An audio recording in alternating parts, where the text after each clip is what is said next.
Hello my dear friends, आप सब कैसे हैं। आई होप आप सब बहुत अच्छे होंगे और अपनी पढ़ाई भी अच्छी तरीकों से कर रहे होंगे। तो आज हम स्टार्ट करने वाले हैं क्लास 12 में चैप्टर नंबर 2 का। आज स्टार्ट करेंगे समांतर प्लेटों के बीच धारिता ज्ञात करेंगे हम, उसका आज करेंगे डेरिवेशन। तो इस क्लास को स्टार्ट करने से पहले यदि आप इस चैनल पर नए हैं तो इसको सब्सक्राइब और इस वीडियो को लाइक और शेयर कर दीजिए ताकि अधिक से अधिक लोगों के पास पहुंचे और उस वीडियो का लाभ उठा पाए। तो चलिए आज हम स्टार्ट करने वाले हैं समांतर प्लेटों के बीच संधारित्र की धारिता। तो हम देखेंगे कि क्या हमारा संधारित्र की धारिता क्या है। तो दो समांतर प्लेट है, तो समांतर प्लेट यानी दो प्लेट होगा ना, दो प्लेट है तो यहाँ पर दोनों प्लेट क्या है, समांतर है। यानी समांतर है यानी दोनों प्लेट को बीच की दूरी समान होगी। यानी मान लेते हैं दोनों प्लेटों के बीच की दूरी d है, यानी यहाँ पर भी d होगी, यहाँ पर भी d होगा, यहाँ से यहाँ तक क्या होगा, d होगा।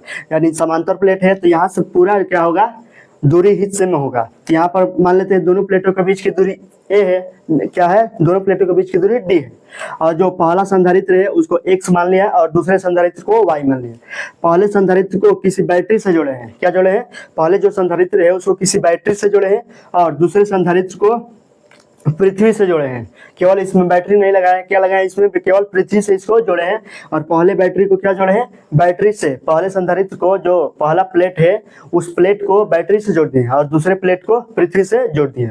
इस तरह जब पहले प्लेट में विद्युत धारा प्रवाहित करेंगे, जो पहला प्लेट है ये बैटरी से जुड़ा है, तो बैटरी से विद्युत धारा जब प्रवाहित करेंगे तो इस पर प्लस क्यू आवेश पूरे जो प्लेट है उसमें फैल जाएगा। तो इस जो प्लस क्यू आवेश होता है वो इलेक्ट्रॉन का त्याग करता है। तो जब ये इलेक्ट्रॉन का त्याग करेगा तो ये जो दूसरा प्लेट y है उस पर आकर एकत्र हो जाएगा। तो इस पर जब एकत्र होगा यानी ये माइनस क्यू आवेश होगा, माइनस क्यू आवेश जब होगा तभी तो इस पर प्लस क्यू आवेश, जो प्लस क्यू आवेश है इलेक्ट्रॉन का त्याग कर रहा है और इस पर क्या हो रहा है, इलेक्ट्रॉन एकत्रित हो रहा है। यानी इस पर जब इलेक्ट्रॉन एकत्रित हो रहा है यानी इस पर माइनस क्यू आवेश होगा तभी तो इलेक्ट्रॉन एकत्रित हो रहा है। यानी माइनस क्यू आवेश जो होता है वो इलेक्ट्रॉन को आकर्षित कर रहा है, आकर्षित करता है। तो ये इलेक्ट्रॉन को आकर्षित कर रहा है, ये क्या कर रहा है, इलेक्ट्रॉन को त्याग कर रहा है। यानी ये बैटरी से जब विद्युत धारा प्रवाहित कर रहे हैं तो ये इलेक्ट्रॉन को त्याग कर रहा है और ये इलेक्ट्रॉन को क्या कर रहा है, ग्रहण कर रहा है। जब ये ग्रहण कर रहा है तो इस पर माइनस क्यू आवेश होगा तभी तो ग्रहण कर रहा है। यानी ये क्या कर रहा है, माइनस क्यू आवेश को ग्रहण कर रहा है, आवेश को ये क्या कर रहा है, ग्रहण कर रहा है। इसमें पृथ्वी से और इसे क्या जोड़े हैं, बैटरी से जोड़े हैं। और दोनों जो प्लेट है, दोनों प्लेट है और उसकी क्षेत्रफल क्या होगी, सेम ही होगी ना। दोनों प्लेट का क्षेत्रफल मान लिए है क्या है, a है। तो चलिए जो फिगर में दिया है उसको आसानी से लिख लेंगे। इतना तो फिगर तो समझ में आ गया होगा, फिगर में क्या दिया है और क्या निकालना है हमें। फिगर में जो दिया है इसका क्षेत्रफल a है और इसी का क्षेत्रफल भी a है। पहले प्लेट को x माने हैं, दूसरे प्लेट को y माने हैं। पहले प्लेट को किसी बैटरी से जोड़े हैं, विद्युत धारा प्रवाहित कर रहे हैं तो इससे इलेक्ट्रॉन निकल कर माइनस क्यू आवेश पर एकत्र हो रहा है और माइनस क्यू आवेश को किससे जोड़े हैं, पृथ्वी से जोड़ दिए हैं। और चलिए जो माना की है उसी को इस जो फिगर में दिया है बस माना की के रूप में वही लिखते हैं, जो फिगर में दिया होता है वही लिखते हैं। तो चलिए हम आसानी से लिख लेंगे। तो क्या लिखेंगे कि माना की, क्या लिख लेंगे, माना की दो समांतर प्लेट x और y, माना कि, क्या लिख लेंगे यहाँ से, क्या, माना कि दो समांतर प्लेट x, यहाँ पर कैपिटल मानेंगे ना, x और y कितने दूरी पर है, x और y, स्मॉल d दूरी पर x और y, स्मॉल d दूरी पर क्या है, स्मॉल d दूरी पर स्थित हैं। दोनों स्मॉल d दूरी पर दोनों प्लेट x और y क्या है, स्मॉल d दूरी पर स्थित है। तथा दोनों प्लेटों का क्षेत्रफल, तथा लिख लेंगे प्रत्येक प्लेट का क्षेत्रफल, तथा प्रत्येक प्लेट का क्षेत्रफल क्या है, प्रत्येक प्लेट का क्षेत्रफल कैपिटल A है। तथा प्लेट x को बैटरी से जोड़े हैं और प्लेट y को पृथ्वी से जोड़ा गया है। और क्या लिख लेंगे, प्लेट x को किससे जोड़े हैं, किससे जोड़े हैं, ये बैटरी है ना। तो प्लेट x को बैटरी तथा प्लेट y को, यहाँ पर क्या लिख लेंगे, कैपिटल y को किससे जोड़ा गया है, पृथ्वी से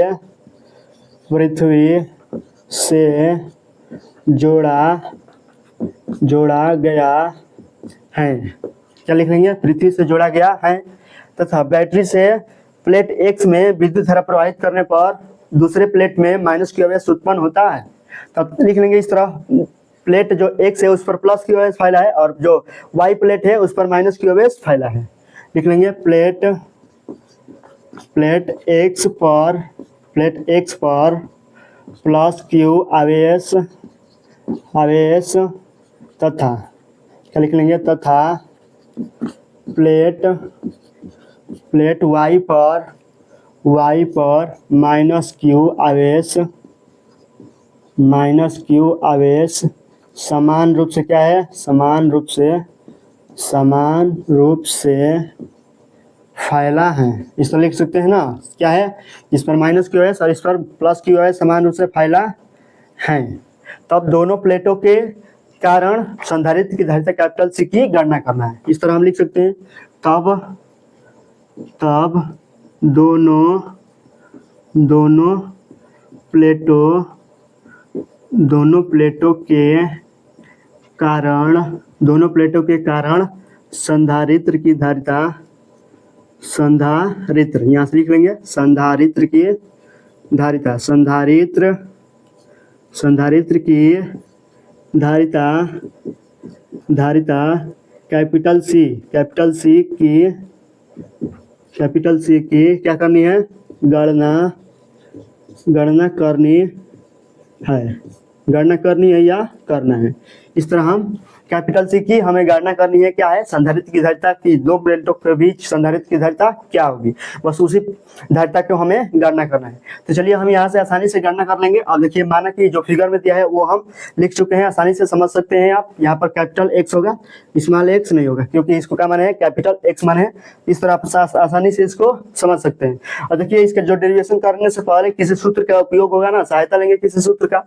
तो देखिए, चैप्टर नंबर 1 में पढ़े हैं कि किसी प्लेट के कारण जो विद्युत क्षेत्र की तीव्रता होती है E बराबर छोटा सिग्मा बटे 2 एप्सिलॉन नॉट होता है।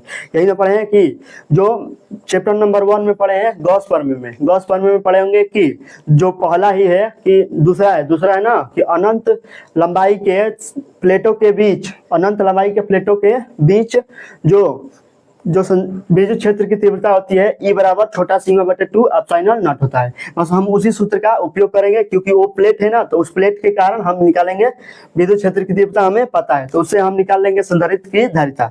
तो लिखेंगे, क्या लिखेंगे कि E बराबर क्या होता है, छोटा सिग्मा बटे 2 एप्सिलॉन नॉट होता है। यही ना होता है, छोटा सिग्मा बटे 2 एप्सिलॉन, इसी क्या है हमारा छोटा सिग्मा है, तो छोटा सिग्मा बटे 2 एप्सिलॉन नॉट ये होता है चैप्टर नंबर 1 में, जो गॉस फॉर्मूले का दूसरा अनुप्रयोग पढ़े हैं। E बराबर छोटा सिग्मा बटे 2 एप्सिलॉन नॉट अनंत लंबाई के समतल चादर के बीच उत्पन्न विद्युत क्षेत्र की तीव्रता E बराबर छोटा सिग्मा बटे 2 एप्सिलॉन नॉट, यही होता है। इसी सूत्र का उपयोग करेंगे, क्योंकि ये भी प्लेट ही ना है, प्लेट है, वो भी क्या है, एक प्लेट जैसे ही चादर थी, तो इसी सूत्र का हम यहाँ पर उपयोग करेंगे। तो अभी देखिए, ये सूत्र हो गया। और देखिए यहाँ पर ये क्या है, छोटा सिग्मा, तो छोटा सिग्मा क्या है, पृष्ठीय आवेश घनत्व है। तो पृष्ठीय आवेश घनत्व का सूत्र क्या होता है, चूंकि लिख लेंगे, क्या होता है, चूंकि छोटा सिग्मा बराबर क्या होता है, पृष्ठीय आवेश घनत्व, छोटा सिग्मा बराबर Q बटा A, यही ना होता है पृष्ठीय आवेश घनत्व। एकांक क्षेत्रफल पर लगने वाला जो एकांक क्षेत्रफल पर आवेश वितरित होता है उसी को हम क्या बोलते हैं, पृष्ठीय आवेश घनत्व कहते हैं। तो इसका मान इसमें रख देंगे, क्या हो जाएगा, E बराबर Q बटे में 2 एप्सिलॉन नॉट इंटू A हो जाएगा। इस तरह लिख लेंगे ना, U बराबर Q बटा 2 एप्सिलॉन नॉट इंटू A हो जाएगा। ये हमारा हो जाएगा विद्युत क्षेत्र की तीव्रता। एक प्लेट के कारण यह है, क्या है, एक प्लेट के कारण, तो दो प्लेट है ना, तो दो प्लेटों के कारण हम परिणामी विद्युत क्षेत्र की तीव्रता निकाल लेंगे। तो निकालेंगे परिणामी विद्युत क्षेत्र की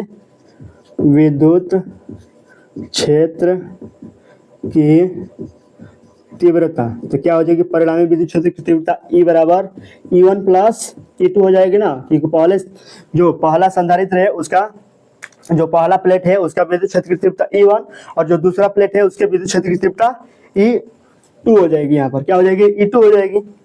अब यहाँ से आसानी से E1 और E2 का मान यही हम रख सकते हैं यहाँ से। तो E1 का मान क्या हो जाएगा, Q upon 2 epsilon not into A plus E2 का मान भी यही होगा ना, Q बटा 2 एप्सिलॉन नॉट इंटू A, क्योंकि दोनों समांतर प्लेट ही है, तो प्लेट के कारण यही होगा हमारा विद्युत क्षेत्र की तीव्रता। अब यहाँ से इसको जोड़ देंगे दोनों को, तो क्या हो जाएगा, 2Q बटे 2 एप्सिलॉन नॉट इंटू A, दो कट जाएगा, तो क्या हो जाएगा, क्यू बटा एप्सिलॉन नॉट इंटू ए हो जाएगा। इस तरह क्यू बटे एप्सिलॉन नॉट इंटू क्या हो गया, ए हो गया। तो ई और भी में क्या पढ़े हैं, हमें क्या निकालना है, संधारित्र की धारिता निकालना है, और यानी विद्युत क्षेत्र की तीव्रता से क्या जाना है, हमें संधारित्र की धारिता तक जाना है। तो देखिए ई और विद्युत क्षेत्र की तीव्रता और विद्युत विभव में हम एक संबंध पढ़े हैं। क्या पढ़े हैं, विद्युत क्षेत्र की तीव्रता और विद्युत विभव में संबंध। तो V बराबर क्या होता है, V बराबर E इंटू डी होता है, यही ना होता है, V बराबर E इंटू डी होता है। तो E बराबर क्या निकालने हैं, E बराबर V बाई डी हो जाएगा। तो इसी E का मान हम इसमें पुट कर देंगे। तो चलिए मान रख देते हैं, तो क्या हो जाएगा हमारा मान यहाँ पर पुट कर देते हैं। तो क्या हो जाएगा, इसमें रखिए, तो क्या हो जाएगा V बटे डी रख देंगे, V बटे डी, और क्या हो जाएगा बराबर Q बटे 2 एप्सिलॉन नॉट इंटू ए हो जाएगा। 2 नहीं होगा ना, यहाँ पर 2 तो हट जाएगा ना, तो क्या हो जाएगा Q बटे एप्सिलॉन नॉट इंटू ए हो जाएगा। इस तरह हम आसानी से इसको लिख सकते हैं।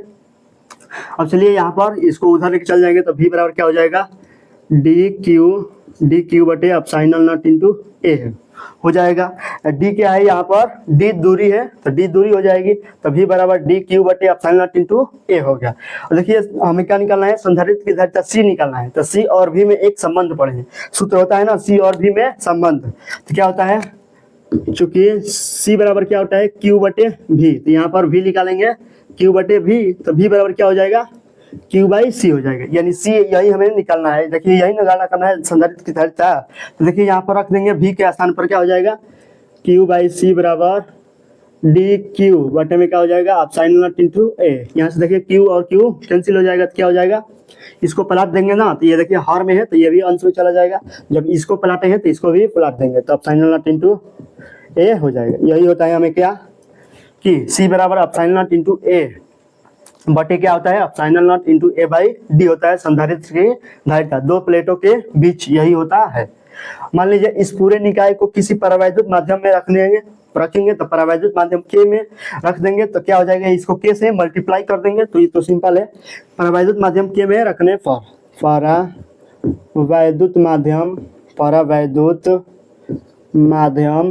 परावैद्युत माध्यम के में रखने पर, तो जब के में रखेंगे तो क्या हो जाएगा C बराबर एप्सिलॉन नॉट इंटू ए, के लिख देंगे यहाँ से पहले ही, के epsilon not into A by D हो जाएगा, या epsilon not into A into के बाई डी हो जाएगा।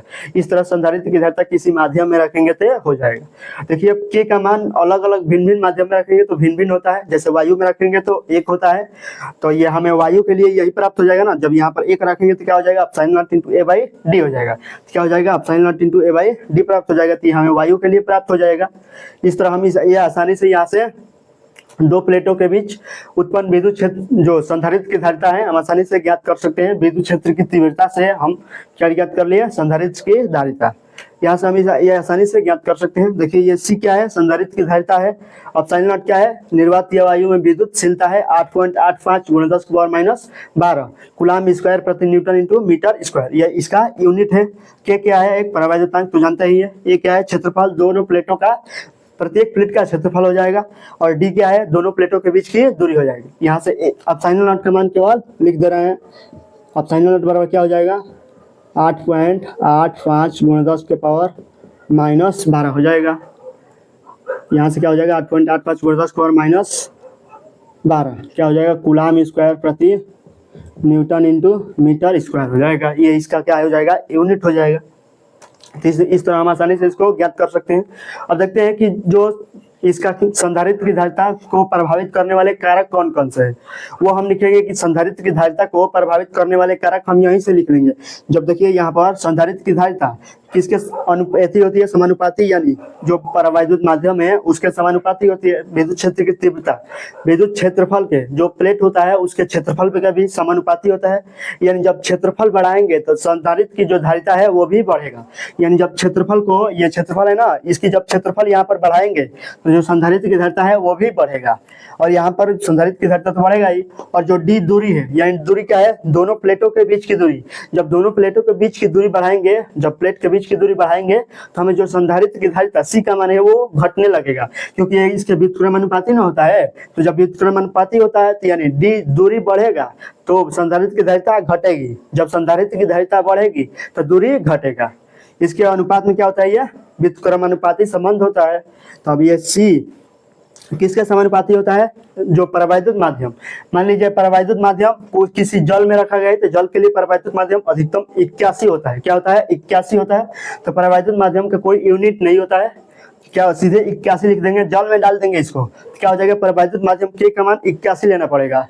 तो जब परावैद्युत माध्यम जितना बढ़ेगा संधारित्र की धारिता उतना ही बढ़ती जाएगी, क्योंकि यहाँ पर जो संधारित्र की धारिता होती है वो समानुपाती होती है, के समानुपाती होती है, तो इसलिए ये समानुपाती होता है, ये होता है। तो इसलिए जब संधारित्र की धारिता बढ़ेगी तो के का मान भी बढ़ेगा।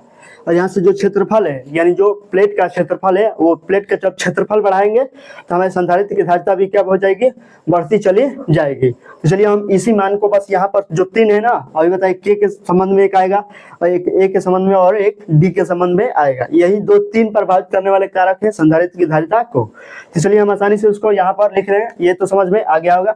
एक स्क्रीनशॉट ले लीजिए। अब चलिए इसको हटाते हैं, अभी इसके आगे चलते हैं। प्रभावित करने वाले कारक कौन कौन से हैं वो हम इसी सूत्र से आसानी से लिख सकते हैं। तो चलिए यहाँ से लिख लेंगे, तो क्या हो जाएगा, हमें प्रभावित करने वाले कारक बस उसी सूत्र से हम उसी सूत्र का उपयोग करके यहाँ पर लिख लेंगे। चलिए पहला लिखेंगे, क्या लिख लेंगे, संधारित्र की धारिता को प्रभावित करने वाले कारक। इसको भी हटा देते हैं ना, इसको क्यों रखेंगे, चलिए इसको भी हटा देते हैं। क्या हो जाएगा, संधारित्र की धारिता को प्रभावित करने वाले कारक, क्या लिख लेंगे, संधारित्र की धारिता, संधारित्र की धारिता को प्रभावित करने वाले कारक हम क्या लिख लेंगे, फर्स्ट में क्या लिखेंगे कि संधारित्र की धारिता जो परावैद्युत माध्यम के समानुपाती होती है, संधारित्र की धारिता परावैद्युत माध्यम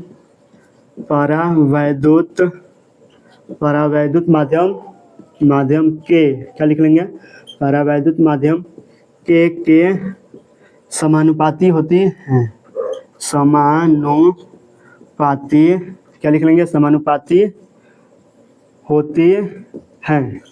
क्या हो जाएगा, समानुपाती होती है, अर्थात क्या लिख लेंगे, अर्थात जो सी है समानुपाती किसके हो जाएगी, के, यानी यही ना होगी, समानुपाती क्या हो जाएगी, यानी संधारित्र की धारिता जब बढ़ाएंगे तो हमें जो परावैद्युत माध्यम है उसको वो भी अपने आप बढ़ने लगेगा। अगर परावैद्युत माध्यम को बढ़ा रहे हैं तो संधारित्र की जो धारिता है वो अपने आप बढ़ने लगेगी। ये तो हमारा क्या हो गया, फर्स्ट हो गया। अब चलते हैं सेकेंड की ओर। तो सेकेंड क्या हो जाएगा, हमें संधारित्र की जो धारिता है वो प्लेटों के क्षेत्रफल के समानुपाती होता है। लिख लेंगे, संधारित्र की धारिता, क्या लिख लेंगे, संधारित्र की धारिता प्लेटों के क्षेत्रफल के क्या होती है, क्षेत्रफल के क्या होता है, समानुपाती होता है। इस तरह लिख लेंगे, अर्थात क्या लिख लेंगे, अर्थात क्या हो जाएगी, सी समानुपाती ए हो जाएगी। यानी जब जो प्लेट था उस प्लेट का जब क्षेत्रफल को बढ़ाएंगे तो हमारा जो संधारित्र की धारिता है वो अपने आप बढ़ने लगेगा। तब चलिए घटाएंगे तो घटने लगेगा, बढ़ाएंगे तो बढ़ने लगेगा। चलिए थर्ड नंबर चलते हैं। तो थर्ड नंबर हमारा क्या हो जाएगा कि संधारित्र की धारिता प्लेटों के बीच की दूरी के क्या होता है, व्युत्क्रमानुपाती होता है। ये लिख लेंगे, क्या लिखेंगे, संधारित्र की धारिता, क्या लिख लेंगे, संधारित्र की धारिता क्या होती है, संधारित्र की धारिता प्लेटों के बीच की दूरी, क्या लिख लेंगे, प्लेटों के बीच की दूरी डी के क्या होती है, व्युत्क्रमानुपाती होती है, व्युत्क्रमानुपाती होती है। इस तरह आसानी से लिख रहे क्या होती है, संधारित्र की जो धारिता होती है प्लेटों के बीच की दूरी के व्युत्क्रमानुपाती होती है। अर्थात क्या लिख लेंगे, अर्थात जो सी होगा, सी हो जाएगा, सी बराबर क्या होता है, सी समानुपाती क्या हो जाएगी, 1/d हो जाएगी। 1/d हो जाएगी। यानी देखिए जब प्लेटों के जो बीच की दूरी बढ़ाएंगे तो संधारित्र की धारिता घटेगी, जब प्लेटों के बीच की दूरी को घटाएंगे तो संधारित्र की धारिता बढ़ेगी। यहाँ से 3 प्रभावित करने वाले संधारित्र की धारिता को प्रभावित करने वाले 3 कारक हम आसानी से यहाँ से समझ सकते हैं। तो आसानी से समझ गए होंगे कि प्रभावित करने वाले कारक कैसे याद करेंगे। याद करना नहीं है, बस इस सूत्र को याद कर लेना है। बस इस सूत्र को आप याद कर लेंगे तो आप जो प्रभावित करने वाले कारक आसानी से बता सकते हैं। तो ये आसानी से आपको समझ में आ गया होगा। तो चलिए, अगर फिर भी कोई प्रॉब्लम हो तो आप कमेंट बॉक्स में पूछ सकते हैं, और जाते जाते कमेंट एक जरूर कीजिएगा, मैं उस कमेंट को जरूर पढ़ूंगा। तो चलिए फिर मिलते हैं नेक्स्ट वीडियो में, तब तक के लिए जय हिंद।